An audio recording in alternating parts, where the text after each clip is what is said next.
السلام عليكم ورحمة الله وبركاته. ازيكم عاملين ايه؟ ان شاء الله تكونوا بخير. في فيديو النهاردة مع بداية السنة الجديدة حبيت اتكلم معاكم عن تخطيط السنة الجديدة واهداف السنة الجديدة. كتير منا اول مع بداية السنة بيحب يمسك الورقة والقلم ويبدأ يخطط للسنة الجديدة. فأنا حبيت في فيديو النهاردة أديكم نبذة أو فكرة عن إزاي لو أنت لسه مبتدئة إنك تمسكي الورقة والقلم وحابة إنك تخططي للسنة الجديدة.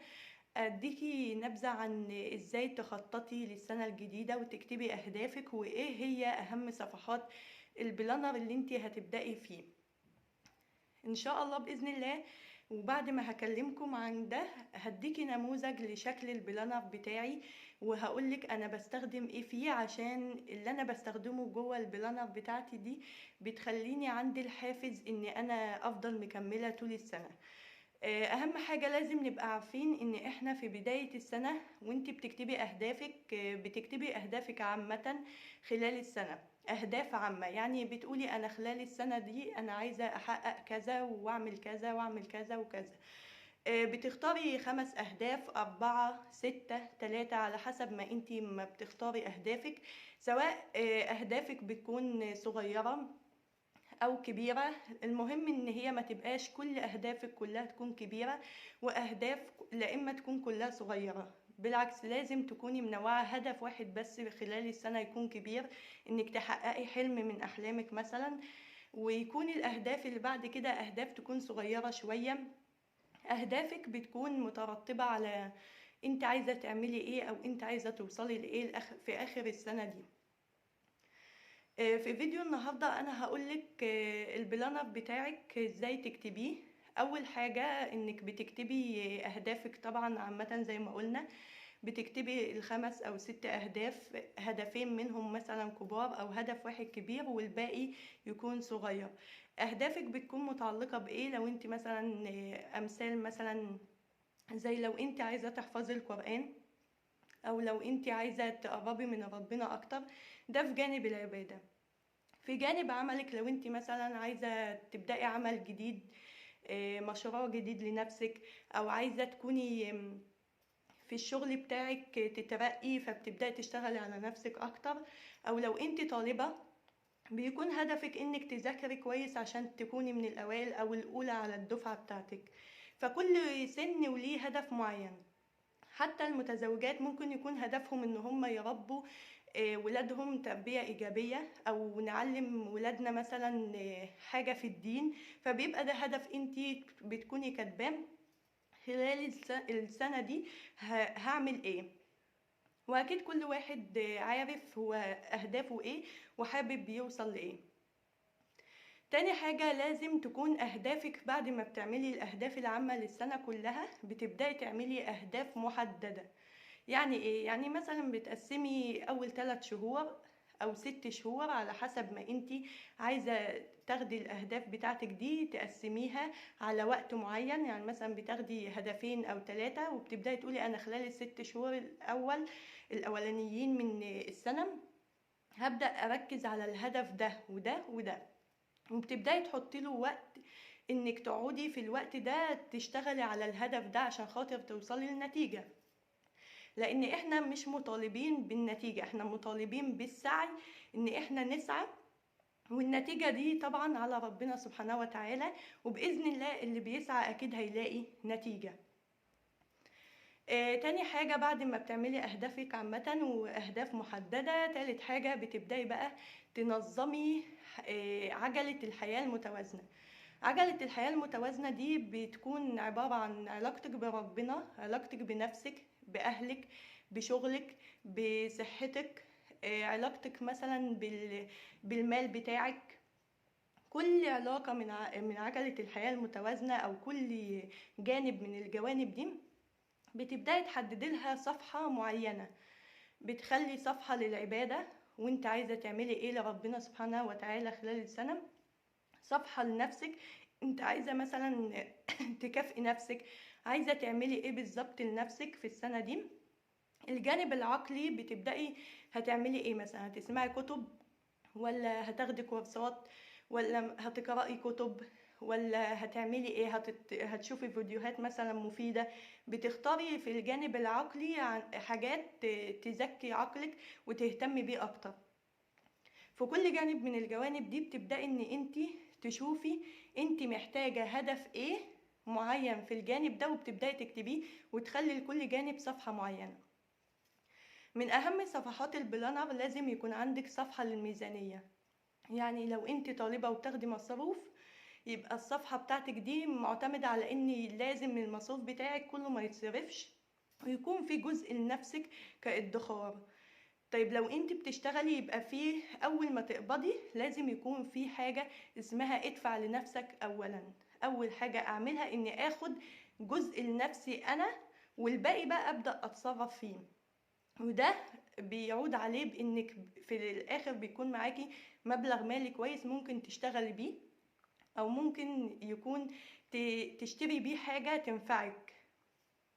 المهم لازم يكون في البلانر بتاعتك صفحة خاصة بالكتب اللي انت، لو انت بتحبي قراءة الكتب يبقى صفحة خاصة بالكتب بتاعتك.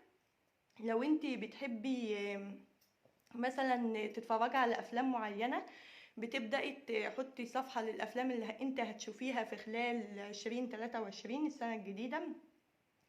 بتشوفي الفري تايم، بيبقى ليكي صفحة للفري تايم بتاعتك هتعملي فيها ايه، لازم تكوني عارفة كل حاجة تعمليها طبعا.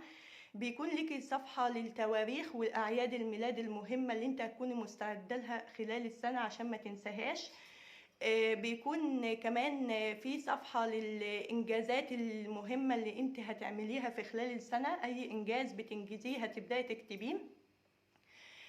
هتعملي صفحة كمان لرسالتك في الحياة. اقعدي فكري من دلوقتي ايه هي رسالتك في الحياة، وعرفيها عشان خاطر تعملي بيها وتأديها وانتي عايشة، بدل ما تعيشي وتموتي وانتي مش عارفة انتي جاية الدنيا ليه.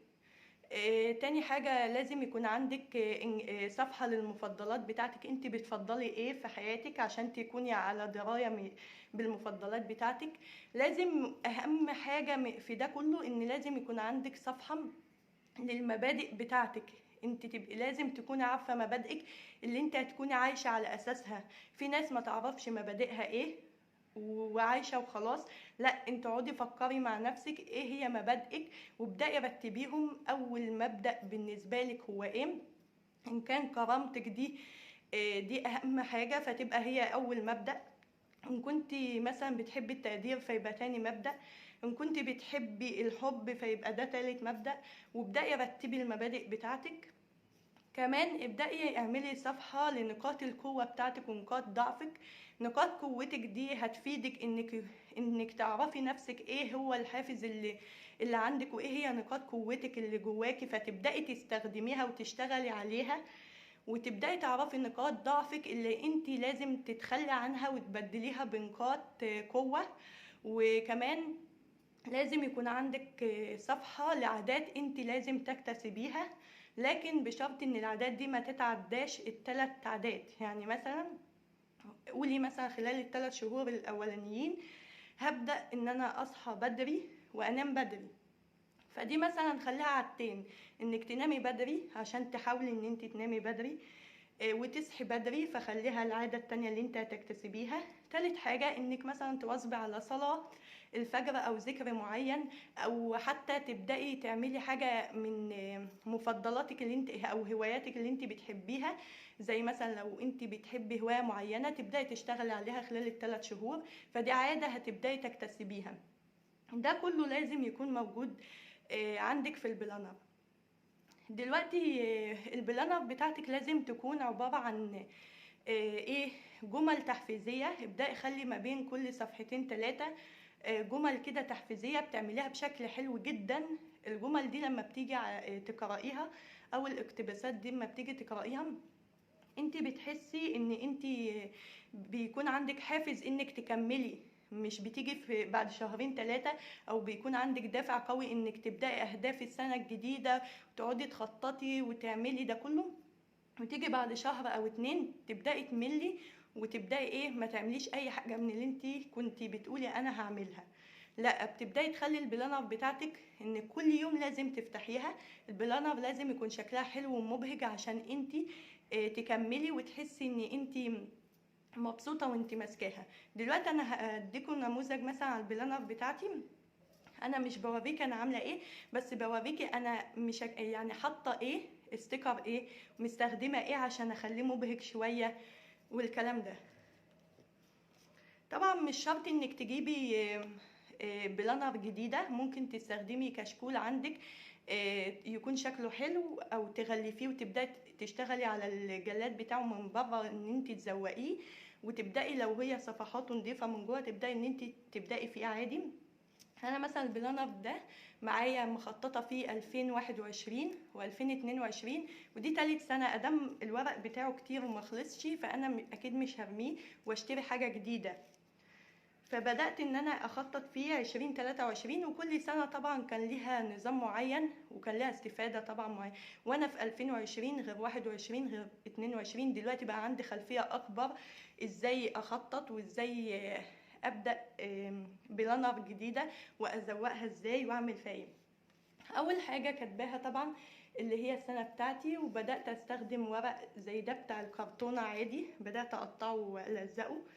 الاشكال اللي انا بستخدمها دي من كتاب انجليزي بتاع الاطفال، ببدا اقطع الصور الحلوه اللي فيه اللي هتديني بهجه في البلانر بتاعتي، وابدا الزقها زي الستيكر بالظبط. اول حاجه زي ما قلنا بتكتبي الاهداف بتاعتك عامه، وبعد كده صفحه الميزانيه بتاعتي. تنكات حياتك، عملت صفحة لتنكات حياتي اللي لازم أكون متوازنة فيها خلال السنة، إن أنا لازم أكون علاقتي بربنا، بأهلي، بزوجي، بنفسي، بأولادي، بأصحابي، ده كله وبالمجتمع لازم تكون متوازنة. ما ينفعش أدي علاقة أكتر من حجمها وعلاقة تانية ما اديهاش خالص. نقاط القوة ونقاط الضعف، وعملت لها زي الشكل ده كده. قراءة الكتب اللي أنا هقرأها بدأت إن أنا أستخدم ستيكر والحاجات ديك من كتاب الإنجليزي اللي قلتلكوا عليه. حاجات بسيطة خالص، والستيكر كان عندي كمان مش بشتري. لو انت مثلا لو هتجيبي ظرف واحد بس ستيكر وتبداي تعملي بيه البلانر بتاعتك، المهم انك تحسي ان هو مبهج. بدأت استخدم الستيكر زي ما انا قلتلكوا كده، الصور اللي زي دي كده.